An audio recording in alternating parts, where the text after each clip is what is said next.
Podcast de Colombia Risk Analysis. Es un espacio donde cada semana analizamos la noticia del momento.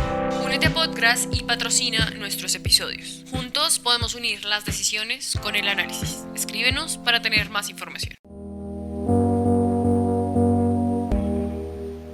Hola y bienvenidos nuevamente a Podcast. El pasado 10 de enero, Nicolás Maduro tomó posesión como presidente de Venezuela y el próximo 20 de enero tomará posesión Donald Trump por segunda vez como presidente de Estados Unidos. ¿Qué significa esto para Colombia? Para resolver esta duda, hoy está conmigo Sergio Guzmán, director de Colombia Risk Analysis. Sergio, bienvenido a Podcast. Hola Catalina, es un placer estar contigo. Feliz año para ti y para todos los oyentes de este podcast. Es un espacio en donde no solamente analizamos la noticia del momento, sino también en donde tenemos conversaciones importantes sobre tendencias, sobre indicadores y sobre eventos que van a suceder y que están sucediendo en nuestro país y en el mundo. Entonces es un gusto estar contigo y si es la primera vez que nos escucha, bienvenido. Y si ya lleva un tiempo escuchándonos, pues lo invitamos a que sintonice cada semana nuestro podcast porque vamos a tener muchas cosas importantes que compartir acá. Tienes toda la razón, Sergio. Este primer episodio del 2025 se viene cargado de bastante análisis y muchas proyecciones, en este caso sobre política exterior colombiana. Teniendo en cuenta que hace unos días Nicolás Maduro, como lo dijimos, se posesionó como presidente de Venezuela, pero fue bajo un alto rechazo de la comunidad internacional porque se negó a publicar las actas electorales. Y esto avivó las llamas de la acusación de la falta de transparencia y de un fraude. Y a pesar de todo esto, el presidente Petro dijo que no reconocería las elecciones venezolanas hasta que no estuvieran las actas publicadas y que no asistiría a la posesión de Maduro, pero sí envió al embajador de Colombia en Venezuela, Milton Rengifo, como representante del gobierno. ¿Qué significa esto para las relaciones entre Colombia y Venezuela, Sergio? Pues Catalina, la respuesta de Petro ha causado un poco de rabia, de indignación, de confusión y una lluvia de críticas. Evidentemente, en una declaración en redes sociales, el presidente dijo que su racionamiento de no asistir a la posesión era, por supuesto, las detenciones políticas del ex candidato presidencial Enrique Márquez y el periodista Carlos Correa, que obviamente dan unas similitudes de persecución política las que Petro mismo vivió cuando él estaba en contra de distintos gobiernos. Pero al mismo tiempo, Petro destacó que los bloqueos y las sanciones económicas imposibilitaron que hubiera unas elecciones libres en Venezuela, y no fue contundente, por ejemplo, con las acusaciones de fraude, de represión política a candidatos opositores o incluso la prohibición que María Corina Machado fuera candidata. Eso ha recibido muchísimas críticas porque otros líderes de izquierda, como Gabriel Boric, no han titubeado para denunciar a Nicolás Maduro o para hablar un poco sobre la imposibilidad de hacer oposición democrática en Venezuela de una forma legítima. Del mismo modo, Petro anunció que iba a mantener las relaciones con Venezuela a pesar de lo que haya ocurrido en las elecciones, es decir, toda esa cháchara que había dicho de que no vamos a reconocer si no hay actas y después mandar a un embajador a el acto de posesión, pues es implícitamente un reconocimiento y claramente no ayuda, digamos, a esclarecer la posición del presidente Petro. Eso también dificulta mucho lo que muchos miembros de la oposición colombiana han empezado a decir, que Colombia debería ser partícipe de algún tipo de intervención internacional para desalojar la dictadura en ese país, algo que claramente el gobierno de Colombia rechaza tajantemente, pero que siembra mucha zozobra al respecto. El canciller ha tratado de apaciguar las aguas manteniendo un lenguaje profesional, hablando un poco sobre las implicaciones de rompimiento de relaciones con Venezuela, las consecuencias que eso tendría para los 14 millones de colombianos que viven en la frontera a lo largo de los 22.000 kilómetros de la frontera. Pero yo creo que una cosa que a mucha gente le sorprende, le confunde e incluso le indigna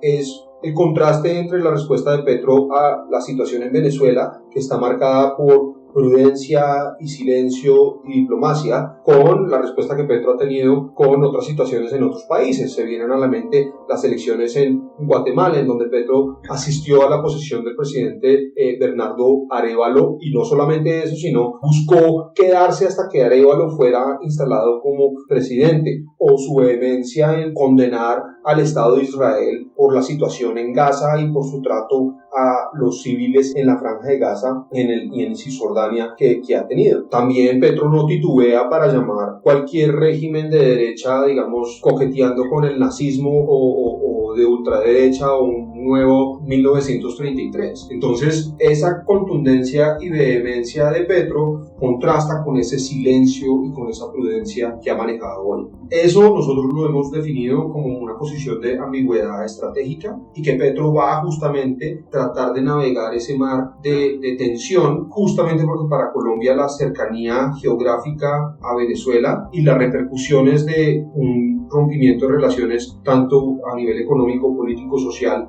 y de las negociaciones de paz total, pues van a ser muy importantes.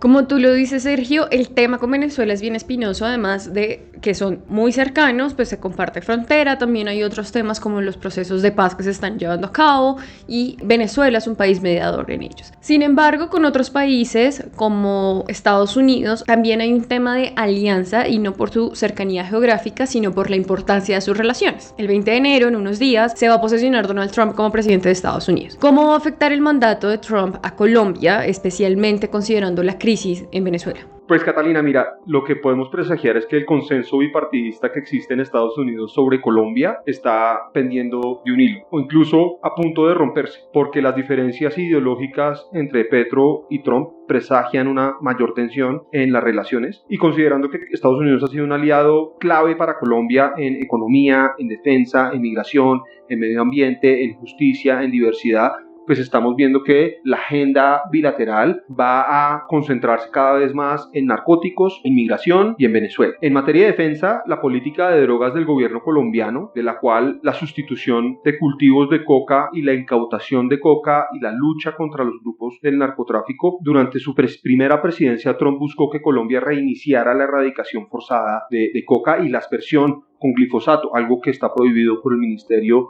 de Salud y por la Corte Constitucional. Esto incluso cuando el presidente Duque, que es un aliado ideológico de Trump, llevó a una amenaza de desertificación a Colombia. Ahora, con un presidente Petro que, para quien erradicar forzosamente o volver a la aspersión no es un punto de partida, pues presagia que va a haber mucha más tensión en ese sentido. Más aún cuando las cifras de cultivo de coca en Colombia han aumentado dramáticamente durante los últimos 2 años de la presidencia de Petro, por muchísimas razones. A la luz, Estados Unidos podrá decir que Colombia no está haciendo lo suficiente para luchar contra el narcotráfico y ya en el pasado líderes republicanos han pedido un recorte en la asistencia internacional a Colombia. Vemos muy poco colaboración de Estados Unidos en temas como la paz total o en temas con las negociaciones con otros grupos armados organizados, y en ese sentido esa alianza con Estados Unidos titubea. A eso se le suma que los líderes que Donald Trump ha nombrado para llevar la política exterior, como el secretario de Estado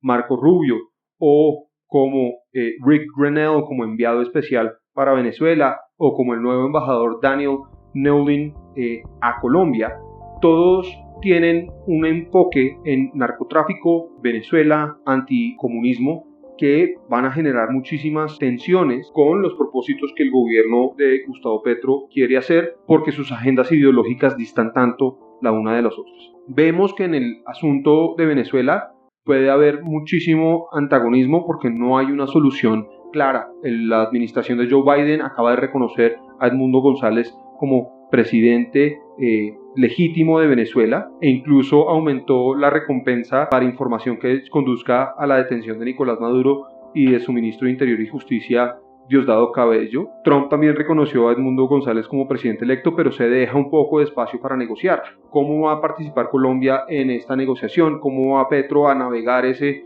mar de incertidumbre con Trump? Más aún si Petro va a buscar generar más animosidad. Finalmente, si bien Colombia ha buscado hacer que el tema medioambiental, el tema de la transición energética, el tema de la biodiversidad sean un punto central de su política exterior, esto no es una prioridad para Donald Trump. En su primer mandato retiró a Estados Unidos del Acuerdo de París, ha tratado de hacer que las iniciativas de cambio climático, transición energética o conservación ambiental tengan menos lugar en el presupuesto presupuesto del gobierno de los Estados Unidos, y eso sin duda también va a apoyar la cooperación internacional, bajo la cual tanto los acuerdos logrados en la COP16 como los acuerdos logrados en la COP29 de Bakú dependen, y Estados Unidos será el mayor donante, el mayor aliado, y bajo Trump eso no sucederá. Entonces todo esto sugiere que tanto con Trump como con Maduro, Petro va a tener una dificultad para avanzar sus relaciones internacionales. Sobre este tema, y nosotros desde Colombia Risk Analysis desde septiembre publicamos el informe El futuro de la relación entre Colombia y Estados Unidos, en el cual analizamos y ponemos este escenario de cómo pronosticamos que va a ser la relación entre Donald Trump, su segundo mandato, y Gustavo Petro. Los invitamos a leerlo. Una pregunta clave, Sergio, es ¿cuál crees tú que son los 3 principales riesgos que enfrentará Colombia en su política exterior para este 2025? Pues Catalina, yo diría que primero es quién es el canciller de Colombia durante el ocaso de la administración Petro. Ya hemos escuchado que el canciller Murillo puede estar de salida. Si Petro reemplazara al canciller Murillo con alguien más ideológicamente afín o con alguien que no tenga, digamos, la experiencia o el manejo de los foros diplomáticos, pues eso podría causar más tensiones. Luego entramos en un entorno global en donde se puede esperar mucha menos generosidad de algunos de los socios de cooperación internacional para temas como migración, para temas como biodiversidad, para temas que Petro considera centrales como la paz total, la implementación del acuerdo de paz con las FARC, etc. Y eso puede, por supuesto, truncar las posibilidades de que Colombia reciba financiamiento, más aún cuando hay crisis globales muy importantes en Sudán, en Siria, en Gaza, que están demandando cada vez más atención de la comunidad de donantes internacionales. Y finalmente, esto puede ser una obviedad, y es cómo el presidente decide manejar sus redes sociales. Porque ya hemos visto que el presidente llama nazi muy fácilmente a cualquiera, también habla fácilmente de golpes de Estado y rompimientos institucionales, y eso pues fatiga mucho a la comunidad internacional, que ve en el presidente Petro un socio no dependible o simplemente una persona con la que no se puede hablar, y eso, digamos, claramente entra mucho más al campo personal, pero sí manifiesta un riesgo para la vida. Desde Colombia Risk Analysis analizamos no solamente este tema, sino también política, seguridad, economía, medio ambiente y el sector minero energético en nuestra última edición del Colombia Risk Monthly. Nuestros clientes ya recibieron su boletín mensual en el que les contamos cuáles son los riesgos que se enfrentarán en estos temas para el 2025. Los invitamos a ustedes a suscribirse a nuestro boletín mensual para recibir más informes como este. Bloqueos con Venezuela, sino para facilitar que Venezuela sea un país libre, que respete los derechos humanos, que tenga elecciones libres, pero sobre todo que trabajemos de manera armónica como dos pueblos hermanos. Y hasta aquí este episodio de podcast. Muchas gracias por escucharnos. Síguenos en Spotify y YouTube para no perderte ninguno de nuestros episodios. Este episodio contó con la participación de María Alejandra Ibarra en el análisis y creación del guión, Angélica Castillo y Valeria Piña en la edición sonora.